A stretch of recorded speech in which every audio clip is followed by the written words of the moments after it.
আসসালামু আলাইকুম।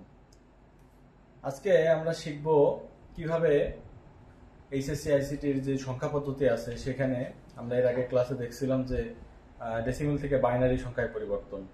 আমরা আজকে দেখব অক্টালে পরিবর্তন, ডেসিমেল থেকে অক্টাল এবং ডেসিমেল থেকে হেক্সাডেসিমেল। ডেসিমেল থেকে কিসে?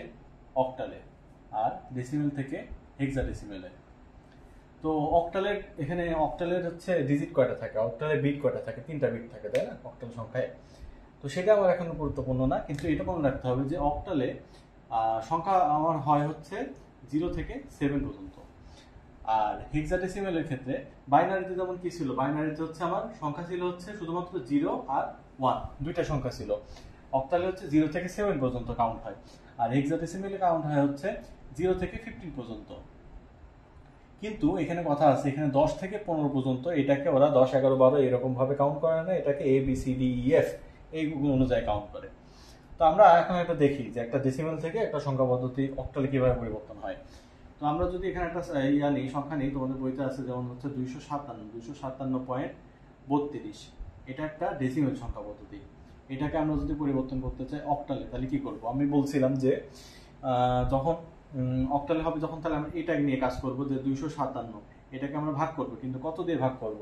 যেই সংখ্যা পদ্ধতিতে পরিবর্তন করতে হবে সেই সংখ্যা পদ্ধতিতে আমরা ভাগ করব, সেটা হচ্ছে ভিত্তি দিয়ে ভাগ করব। তো এটার ভিত্তি কত? অক্টালের ভিত্তি হচ্ছে 8, তাহলে আমরা এটাকে 8 দিয়ে ভাগ করব। ঠিক আছে, যদি এটাকে হেক্সাডেসিমেলে কনভার্ট করতে বলা হতো তাহলে আমরা এটাকে কত দিয়ে ভাগ করতাম? 16 দিয়ে ভাগ করতাম। 8 দিয়ে যখন ভাগ করব তখন এইখানে 32 বার যায় 8, আর তখন বাকি থাকে কত? দেখো, এই দেখো 32, 8, 8 দুগানি 16, 6 হাতে 1, 3 8 24 আর 1 25, 256। আর এখানে হচ্ছে 1 বাকি থাকে, এই যে একটা আমি পাশে লিখবো। ঠিক আছে, এবার 8 আমার কয়বার যায়? 8, 4 8 32, 4, আর এখানে হবে 0। এবার যখন 4 বার চলে আসে তখন তো ছোট হয়ে গেছে, তাহলে এখানে 8 কয়বার যাবে? 0 বার নিলে এই যে 4 অবশিষ্ট থাকবে। ঠিক আছে, তাহলে এখন আমরা নেব কি? নিচ থেকে উপরের দিকে। এই যে নিচ থেকে উপরের দিকে গেলাম, আর নিচ থেকে উপরের দিকে গেলে এটা সংখ্যাটা আমার কি হয়? 401 হয়ে যায়, 401। আর এই যে দশমিকের পরে এখানে 32 আছে, তাহলে এটাকে আমরা ওইখানে যেদিন শিখছিলাম যে কত দিয়ে আমরা করব, যে 0.32 আছে। শূন্যটা আমরা প্রথমে না লিখি, আমরা এখানে 32 লিখি, যে 0.32। এই 32 কে যখন আমরা 8 দিয়ে গুণ করব, কত দিয়ে গুণ করব? 8 দিয়ে গুণ করব, তাহলে প্রথমে আমার কত হয়? 8 দিয়ে গুণ করলে এটা হয়ে যায় হচ্ছে 2.56।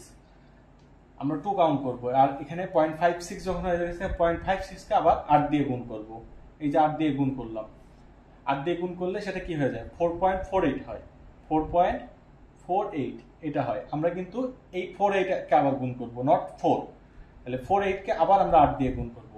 যখন সেটা 0-র নিচে থাকবে তখন সেটাকে গুণ করলে কোনো সমস্যা নাই, এখানে লিখতে পারবো, ওইটা সহকারী গুণ হবে। কিন্তু 0-র উপরে চলে গেলে সেটা কিন্তু আর ইউজ হবে না। এটা 1-এর উপরে, মানে 1-এর উপরে, 0-র উপরে বলছি, 1-এর উপরে চলে গেলে 1 পয়েন্ট সামথিং যদি হয়ে যায়, তাহলে সামথিংকে আমরা ওই ভিত্তি দিয়ে গুণ করব, নট 1।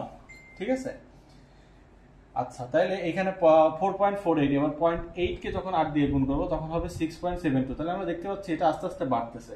যখন দেখবো এরকম আস্তে আস্তে বাড়তেছে কিংবা 0.00 আসার কোনো সম্ভাবনা নাই, তখন আমরা এইটা 2, 3 বার 4 বার করার পরে এটাকে আমরা ডট ডট দিয়ে প্রকাশ করবো। তাহলে এখানে আমরা নেব হচ্ছে কিভাবে? উপর থেকে নিচ পর্যন্ত, তাই না? তাহলে কাউন্ট করবো 2, 4, 6, আমরা 3 বার নিয়েছি। তাহলে এখানে আমরা লিখবো 2, 4, 6, তারপরে এই যে ডট ডট দিব, 3টা ডট, মানে এরপরে আরো আছে। এটা হচ্ছে কত পদ্ধতি গেল? অক্টালে গেল। কার অক্টাল? এই যে এইটার, এই দশমিকের অক্টাল হচ্ছে এইটা। বোঝা গেল? আচ্ছা, এবার যদি আমরা হেক্সাডেসিমেল কনভার্ট করতে যাই,